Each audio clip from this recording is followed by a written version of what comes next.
Listen, man, when you met Jesus, you came in as a Jacob. You were a cheater. There's some Jacobs maybe listening right now. Your whole life you've been identified with your sin and your failure and your fault and your shame. And you've lived up to it. You've done a really good job living up to your shame. Really good job living up to your guilt. Really good job living up to your condemnation. This is why we say don't call your kids stupid. What's going to happen? So don't call kids stupid. They grow up and what do they think they are? Stupid. Now where do we come up with that? Because every single one of us did that in our own lives. Not just with the word stupid, but we did it with everything. If somebody told you you're never going to make it, people like you don't succeed. Most of us don't make it. We bought the lie that we're not supposed to do any good. We're not supposed to do any better.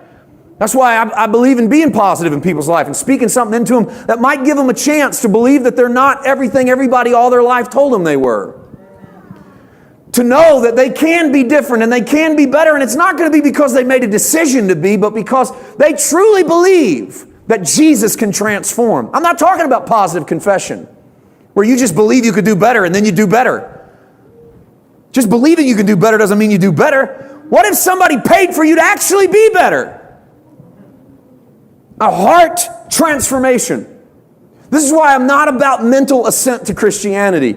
I am about heart transformation. You can come in here every week and go, boy, I know I agree with all that stuff, and never apply it to your heart and realize that you're changed.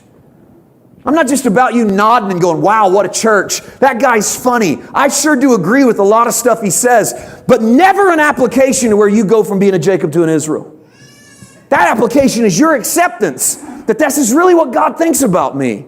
That I'm not a cheater anymore, and I'm not a sinner. I'm not a vagabond. I'm not a transient. I'm not a loser. I'm not lost. And all of us come to Christ, and when we came to Christ, we had something that we were. Some of you were drunk. Some of you were drug addicts. Some of you were fornicators. Some of you were adulterers. Some of you were just jerks. Pretty good moral people. Just a jerk. Just self-righteous, religious. Name it. You're Jacob. You were just living up to who you were. And now you're coming in here and being showered with the idea that if you accept Jesus, you got a new name. You be Israel.